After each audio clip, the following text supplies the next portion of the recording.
कि विपक्ष का अभी तक गठबंधन होना ही बच बाकी है। फिर प्रधानमंत्री 10 साल हो गए किसी सवाल का जवाब ही नहीं देते, उनकी कोई उत्तरदायित्व ही नहीं है इस देश के प्रति। डूअर थे गांधी जी करने वाले थे और करके दिखाया उन्होंने, उनकी जिंदगी में करके दिखाया। और उनकी उनकी फिलॉसफी की सबसे महानता एक है कि 1 मिनट भी आपको स्वस्थ नहीं रहना है, आपको करते रहना है, आंदोलन करते रहना है। कि विपक्ष आंदोलन करते थे, लोग शामिल हो जाते थे। अब लोग आंदोलन करते हैं तो भी उसमें विपक्ष शामिल नहीं होते। 100% ये कहा जा सकता है अब तो कि कोई भी मशीन मैनिपुलेट या हैक किया जा सकता है और ईवीएम हैक होना बहुत आसान है। नमस्कार, बोलता हिंदुस्तान में फिर एक बार आपका स्वागत। आज हम जिस विषय पे चर्चा करेंगे उस पे मैंने पहले भी कई बार बोला है और आगे भी बोलता रहूंगा, लेकिन ये चिंता का विषय है और चिंता का विषय होना भी चाहिए। 2024 के जो इलेक्शन, लोकसभा के इलेक्शन होने जा रहे हैं, वो इस देश के लिए एक एक ऐसा पड़ाव है जिस पड़ाव पर हम तय करेंगे कि हम एक संविधान से चलने वाला देश रहेंगे या फिर हम एक धर्मशास्त्र के अनुसार चलने वाला देश हो जाएंगे। बहुसंख्यक जो लोग हैं हिंदू, वो हिंदू राष्ट्र बनाने की जो कोशिश कुछ पार्टियों ने की है, सारे हिंदू उसमें शामिल नहीं हैं। फिर भी उसमें जो भी निर्णय आता है 2024 के लोकसभा इलेक्शन के, वो उसका अंतिम भविष्य तय करेगा। इस विषय में सबसे बड़ा और अहम चिंता की बात यह है कि एक भारतीय जनता पार्टी जो सत्ता पक्ष में है, बहुमत में है, वो छोड़कर बाकी सारे विपक्ष दल जो है वो नहीं चाहते कि संविधान को छोड़कर इस देश में काम चले और या देश को संविधान के बिना चलाया जाए या हिंदू राष्ट्र बने। लेकिन समस्या ये है कि विपक्ष एकता हो नहीं रही है। उन 2019 की जो चुनाव हुए थे उसमें यह हुआ था कि भाजपा को सबसे ज्यादा वोट सीट्स चुन के आई थी भाजपा की। वो तब वोट्स मिले थे 37%, 37% वोट्स भाजपा को मिले थे और 63% वोट्स ऑपोजिशन को मिले थे, विपक्ष को मिले थे। तो कुल मिला के लोगों का ये अगर देखा जाए, लोगों का जो परसेंटेज देखा जाए तो हिंदू राष्ट्र या संविधान विरहित हिंदुस्तान की कल्पना ज्यादातर लोगों ने ना कह दिया था। लेकिन समस्या यह है कि भारत की डेमोक्रेसी कोई प्रेसिडेंशियल डेमोक्रेसी नहीं है, अध्यक्षीय शासन प्रणाली नहीं है। भारतीय लोकतंत्र जो है वो संसदीय लोकतंत्र है, यानी पार्लियामेंट्री डेमोक्रेसी है।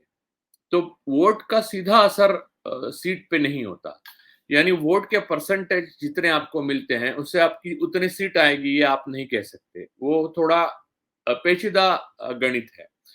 तो समस्या ये होती है कि जो पार्टी चुनकर आने वाली है, जिसे चुनकर आना है, उसे सीट्स ज्यादा लानी पड़ती है।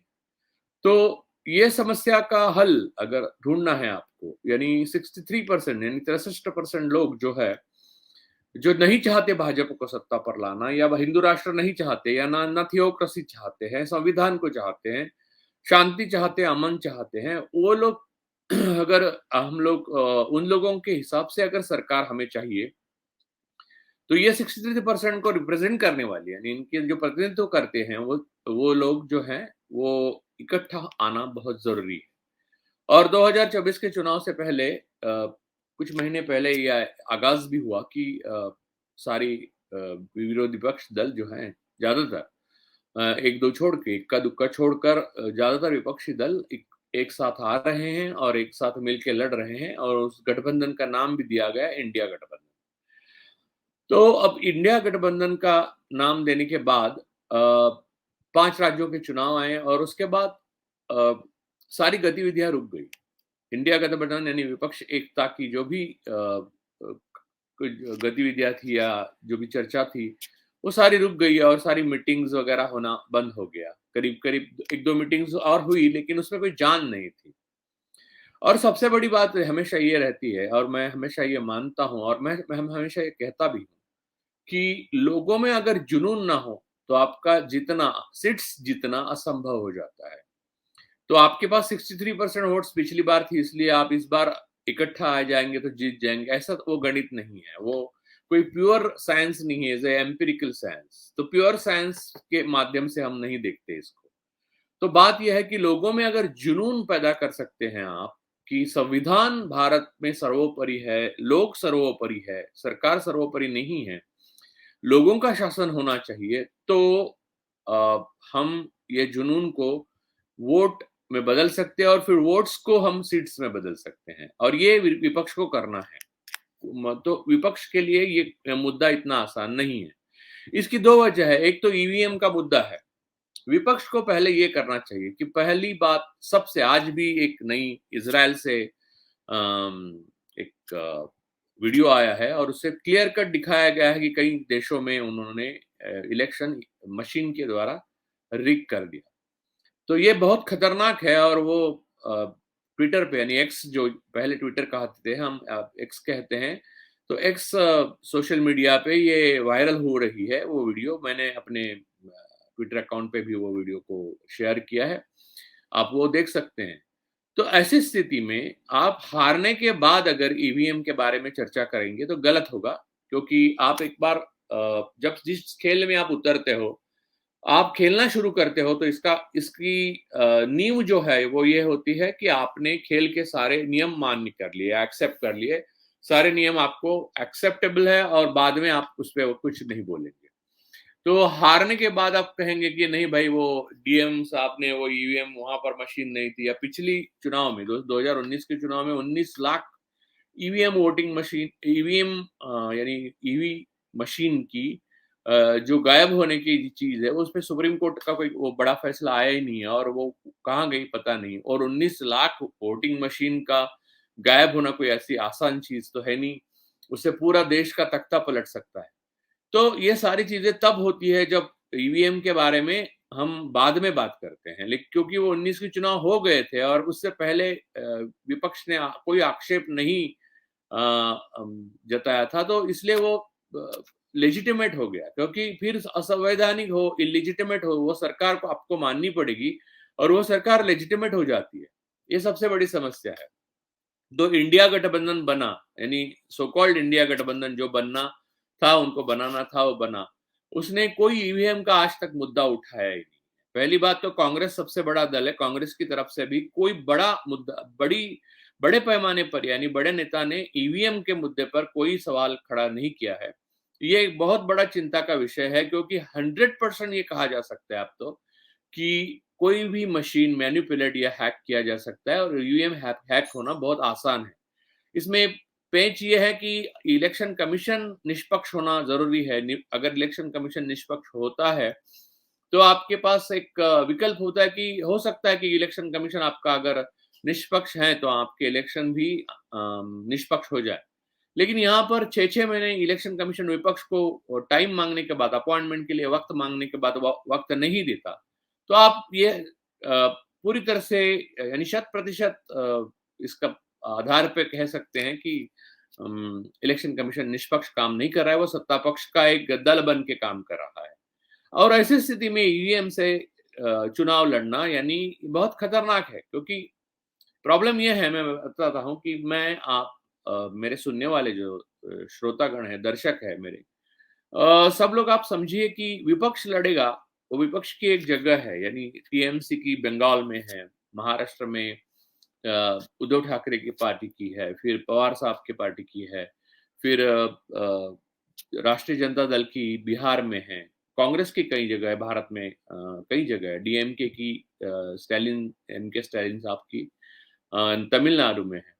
अगर ये लोग ये स्पेस ऑक्यूपाई करते हैं विपक्ष की दल की, यानी कभी सत्ता में रहते हैं, कभी विपक्ष में जाते हैं, लेकिन ओवरऑल वो सब इकट्ठा आकर बीजेपी के खिलाफ इलेक्शन लड़ना चाहते हैं, तो उनकी जो स्पेस है वो स्पेस उन्होंने ऑक्यूपाई की है।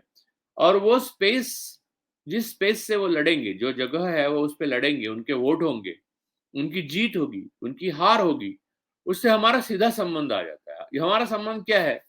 अब हमारा दर्द क्या है मैं बताता हूँ आपको।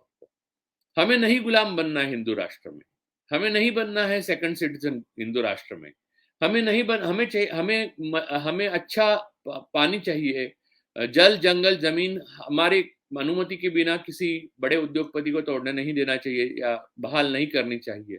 हमें अच्छे अस्पताल चाहिए, हमें अच्छी शिक्षा चाहिए, हमें अच्छे रास्ते चाहिए या इंफ्रास्ट्रक्चर बहुत अच्छा चाहिए और छोटे और मध्यम उद्योगों को बढ़ावा देने वाली सरकार हमें चाहिए। लेकिन ये हम अपने चाहने से कुछ नहीं कर सकते। हम विपक्ष के माध्यम से सत्ता में बदलाव ला सकते हैं। तो विपक्ष अगर ईवीएम मशीन के लिए कोई एक ठोस मांग नहीं करता, तो वो हमें गुलामी की खाई में लौट रहा है। यानी समझ लीजिए कि विपक्ष में जो भी लोग हैं, जो भी नेता हैं, नेता तो दल-बदलु भी होते हैं, वो बीजेपी में कल शामिल भी हो सकते हैं या उनकी पार्टी बीजेपी में मर्ज हो सकती है या बीजेपी के साथ उनका जॉइंट वेंचर हो सकता है या कल वक़्त देख के वो और भी बदल सकते हैं और हो सकता है कुछ हद तक विपक्ष को जो है बीजेपी रहने भी देगी क्योंकि इंटरनेशनल कमिटी अंतर्राष्ट्रीय समुदाय के सामने भारत में लोकतंत्र है ये दिखाने के लिए थोड़ा तो विपक्ष बचना चाहिए, इसलिए कुछ लोगों को बहाल किया जाएगा। तो वो रहेंगे, लेकिन कानून बदलते जाएँगे, नए बिल आएँगे यूएपीए जैसे और भी बिल आएँगे जो यूट्यूब पे भी एक तरह से बंधन लाने जा रहे हैं, वैसे बिल आएँगे।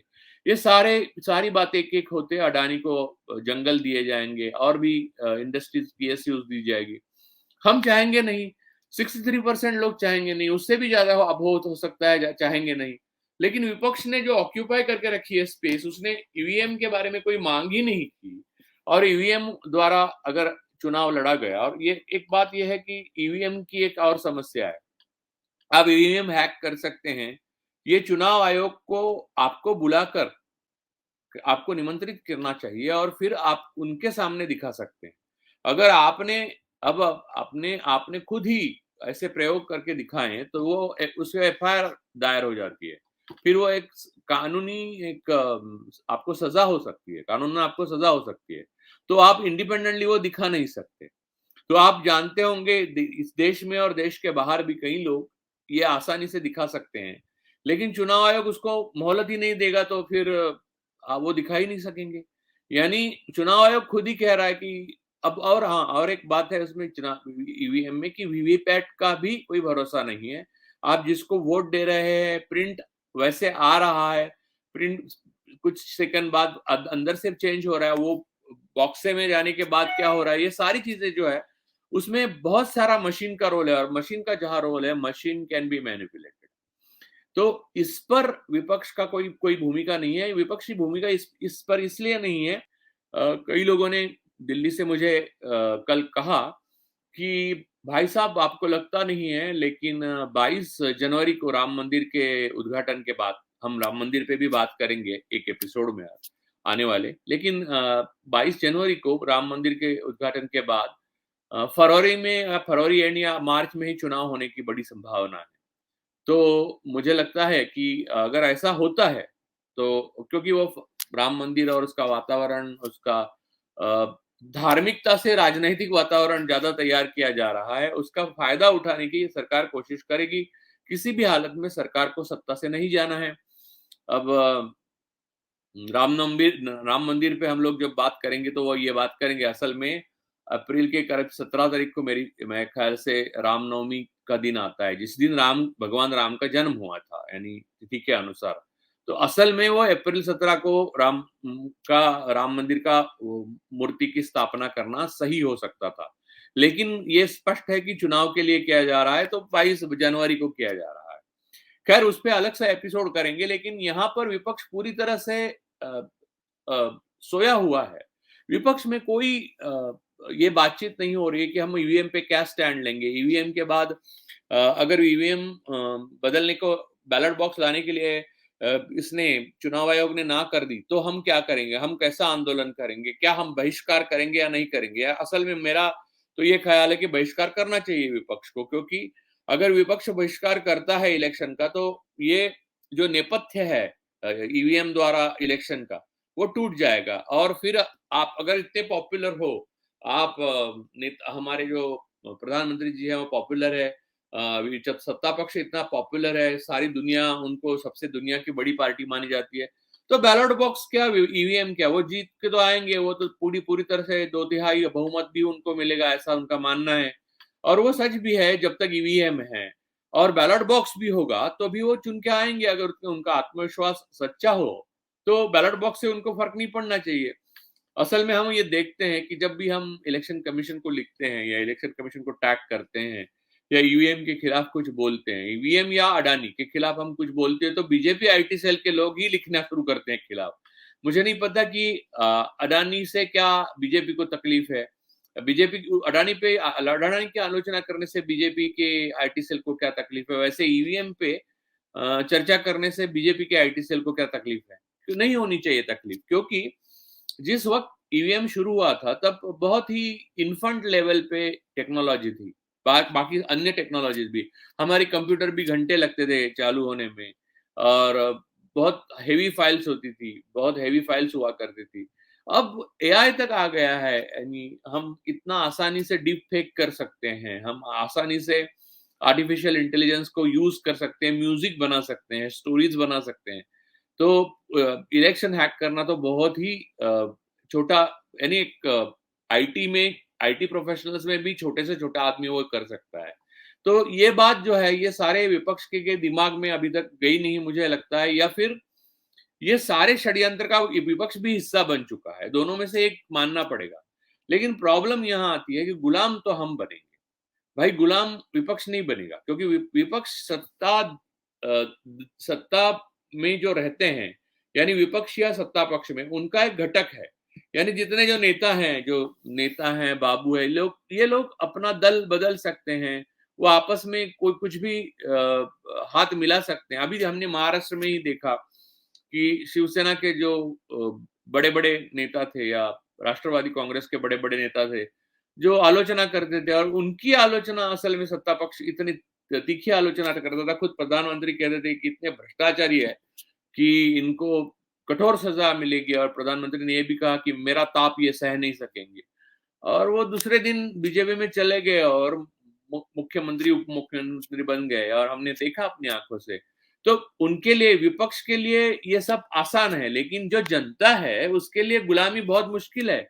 जीएसटी, छोटे व्यापारी मर रहे हैं, मध्यम वर्ग के व्यापारी मर रहे हैं, बेरोजगारी बढ़ रही है, अनएम्प्लॉयमेंट के साथ साथ हम ये देख रहे हैं कि जीडीपी के जितना 205 लाख करोड़ का हम लोग करीब करीब लोन है भारत पे, ये पहली बार हुआ है। फिर प्रधानमंत्री 10 साल हुए किसी सवाल का जवाब ही नहीं देते, उनकी कोई उत्तरदायित्व ही नहीं है इस देश के प्रति, यानी जनता को उत्तर देने की।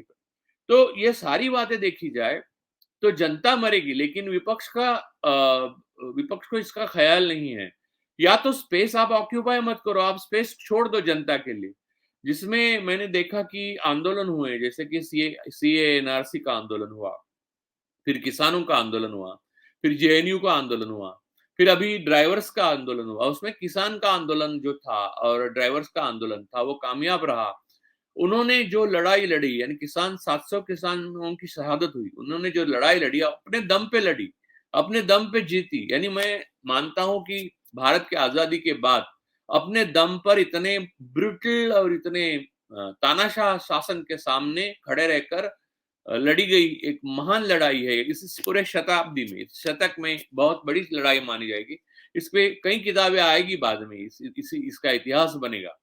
तो ये किसानों की लड़ाई थी, उसमें नेताओं का या पार्टी का कोई रोल ही नहीं था, विपक्ष का। यानी हाँ, उन्होंने ट्विटर पे, तब ट्विटर था, अब एक्स हो गया, ट्विटर पे, फेसबुक पे लिखा, कई बार प्रेस कॉन्फ्रेंस में उसका जिक्र भी किया। सीए एनआरसी का इतना भी नसीब नहीं था आंदोलन का कि उसका कोई जिक्र भी करे, और जेएनयू में भी ज्यादातर लोग गए ही नहीं। खैर, वैसे आंदोलन हुए तो विपक्ष को, आज तक मैंने ये देखा था, यानी 10 साल पहले तक, कि विपक्ष आंदोलन करते थे, लोग शामिल हो जाते थे। अब लोग आंदोलन करते हैं तो भी उसमें विपक्ष शामिल नहीं होते, विपक्ष खुद आंदोलन करते नहीं। विपक्ष 3 चीजें करते हैं।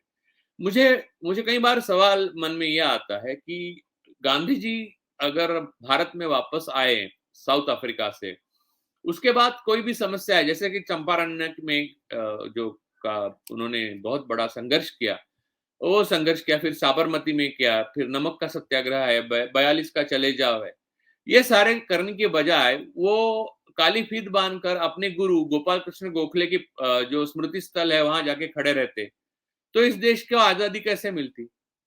क्या गांधी जी ने ये कहा था कि आपको, मेरे जाने के बाद जो भी हुआ, उनकी हत्या हुई, और जिन्होंने हत्या की वो शासन में जो है वो हत्यारे की फिलॉसफी को मानने वाले हैं, गोडसेवादी है।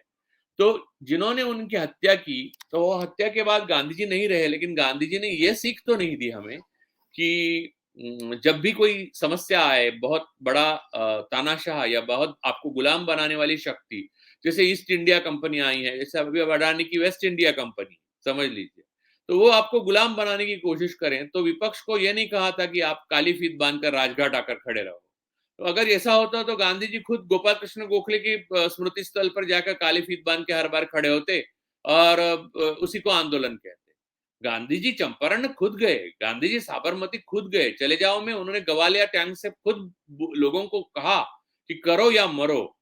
ये सारी बातें हमारे सामने हैं। गांधी जी की शिक्षा ये नहीं है कि मेरे पास आओ और मेरे साथ बैठो यहाँ पर काली फीत बांध के, ये शिक्षा नहीं है गांधी जी की। डूअर थे गांधी जी, गांधी जी करने वाले थे और करके दिखाया उन्होंने, उनके जिंदगी में करके दिखाया। और उनकी उनकी फिलॉसफी की सबसे महानता एक है कि एक मिनट भी आपको स्वस्थ नहीं रहना है, आपको करते रहना है, आंदोलन करते रहना है। उन्होंने चरखा से लेके हर चीज को ऐसी इस तरह से बुना इस देश में कि हम इंसान जो है, जनता जो है, वो हमेशा मन मन में आंदोलन जगता रहे। वो जागने वाला आंदोलन जो है कभी बुझे नहीं। तो ये सारी बातें होने के बाद, ये स्वतंत्रता या आजादी मिलने के बाद, ये तानाशाही के सामने विपक्ष क्या कर रहा है? मेरी तो समझ में नहीं आता कि मुझे ये समझ में नहीं आ रहा है। मैं ये हमेशा दिन रात ये सोचता हूँ कि मैं अगर विपक्ष का हिस्सा हूँ, विपक्ष का हिस्सा हूँ, कुछ भी हूँ, तो मैं क्या करूंगा? मैं लोगों के पास जाऊंगा, मैं अपील करूंगा कि आपको ईवीएम पे क्या लगता है? तो लोग कहेंगे, मुझे 70% लोग कहते हैं सर ईवीएम नहीं चाहिए हमें। तो एक आदमी भी अगर कहता है, मैंने कई बार कई प्रोग्राम्स में कहा है, जर्मनी में एक व्यक्ति ने पिटीशन डाला था कि ईवीएम द्वारा जो मेरा दिया गया वोट कहाँ गया मुझे पता नहीं चलता है। तब जर्मन कोर्ट ने फैसला दिया कि ये इसकी हमारी जिम्मेदारी है कि इसे पता चले, उसका वोट उसी को मिला है जिसको दिया गया है। तो बैलेट बॉक्स पे जर्मनी वापस आ चुकी। जापान हमारे पास इतना ईवीएम बना के बेचता है, लेकिन जापान में बैलेट बॉक्स पे इलेक्शन होते, क्या उन्हें मालूम नहीं ईवीएम इतनी महान मशीन है? तो बात यह है कि ये बात जनता को अगर चाहिए बैलेट बॉक्स पे इलेक्शन, तो विपक्ष का ये नैतिक कर्तव्य बनता है, उनकी अपनी खुद की समझ न हो, लेकिन उनका नैतिक कर्तव्य बनता है कि जनता के अपेक्षा अनुसार बर्ताव करे, जनता को साथ ले और ईवीएम की जगह बैलेट बॉक्स लाने के लिए सरकार को मजबूर करे, इलेक्शन कमीशन को मजबूर करे, वरना इलेक्शन पे बहिष्कार करे। ये बहुत जरूरी है, क्योंकि एक बार आप गुलामी में चले गए तो फिर वापस वो गर्त से बाहर ही नहीं आएंगे। 5 साल बाद रहेंगे नहीं आप, आपकी कोई निशानी नहीं रहेगी, संविधान की कोई निशानी नहीं रहेगी। वहां मनु की स्थापना होगी। आप देखेंगे तो ब्रिटिश पूर्व काल में जो भारत था वो आपको फिर दिखाई देगा। ये सब हमको नहीं चाहिए। हमें आगे जाना है, हमें प्रोग्रेस करना है, हमें बढ़ना है आगे। हम आगे नहीं बढ़ रहे हैं। हम आयुष जैसी मिनिस्ट्री जैसे बनी है, वो एक्चुअली एंटी साइंस है। साइंस में उसको कुछ भी नहीं। हमारे यहाँ पर लोगों की उम्र औसत 40 साल रहती थी, 40-45 साल, ज्यादा से ज्यादा 30-40-45 साल। वो बढ़ी इसलिए क्योंकि अब मॉडर्न मेडिसिन हिंदुस्तान में है, जिसे एलोपैथी कहते हैं। आयुर्वेद तब भी था। महान शास्त्री रोज का वो बना बना के देते थे, पेशवा से लेके सारे बड़े बड़े लोग जीवन में जल्दी हमें यानी हमें ज्यादा मार्गदर्शन नहीं कर सके, जल्दी चल बसे। शिवाजी महाराज 50 साल जिए, आगरकर की मृत्यु शायद 40 साल में ही हो गई। लोकमान्य तिलक 60 साल के थे तब चल बसे। विवेकानंद तो बहुत ही जल्दी चले गए। इसकी सबकी वजह क्या थी? ये सारे जो नए दवाएं हैं, एलोपैथी मेडिसिन जो कहते हैं, मॉडर्न मेडिसिन ऑपरेशन, उसमें हम कुछ भी नहीं थे। आयुर्वेद वगैरह बकवास चीजें हैं, और वो हम लोग फिर से वापस पूरी तरह से जैसे कि मेनस्ट्रीम साइंस की तरह लाना चाहते हैं। ये चाहने वाली सत्ता पक्ष को यानी मैंने एक साइंस का उदाहरण दिया, वैसे ही छोटे उद्योग, मध्यम उद्योग, लघु उद्योग, एक आसान सा जीएसटी, ये सारी चीजें हमें चाहिए। हमें जल्दी आगे बढ़ना है। चीन या अमेरिका से भी आगे अगर बड़ी इकोनॉमी बनानी है, तो ये सारी चीजें आसान होनी चाहिए और एनफोर्समेंट एजेंसीज का दबदबा कम होना चाहिए, क्योंकि एक देश में लोकतंत्र पनपने के लिए क्यूरिंग एजेंसी की ज्यादा जरूरत है, एनफोर्समेंट एजेंसीज की नहीं। या बिग ब्रदर को आप डरते रहें, इसलिए जब एनफोर्समेंट एजेंसी आपको 450 रुपए जिस किसान के बैंक अकाउंट में उसको भी नोटिस भेजते रहे, ये कोई लोकतंत्र नहीं है। और इसके खिलाफ लड़ने की जिम्मेदारी प्राइमरीली विपक्ष की है। विपक्ष अपनी जिम्मेदारी से भाग रहा है और विपक्ष ये भी देख रहा है कि इतना अपॉर्चुनिज्म विपक्ष में है कि जितना अपॉर्चुनिज्म सत्ता पक्ष में भी नहीं होगा। क्योंकि ईवीएम के बारे में लोगों का जो ख्याल है, लोगों का कहना है, और वो सही है कि ईवीएम नहीं चाहिए, हमें बैलेट बॉक्स पे ही इलेक्शन चाहिए। और बीजेपी या सत्ता पक्ष में इतना दमखम है और उनको पूरा मालूम है कि उनकी पॉपुलैरिटी अक्षुण्ण है, तो वो लड़े, वहां भी चुन के आए, उनका फिर तानाशाही हम सहेंगे। बैलेट बॉक्स से तानाशाही आ गई इनकी तो मानेंगे, ये है, इनमें दम है और ये 2/3 वोट कहीं से भी ला सकते हैं। तो बात यह है कि लोगों की इच्छा के अनुसार परिवर्तन लाना, ये उनका काम है जो सत्ता में नहीं है। जैसे गांधी जी सत्ता में नहीं थे, तब उनका काम यही था कि वो सत्ता के विरोध में जाकर वो प्रदर्शन उन्होंने किए जो लोगों को चाहिए थे।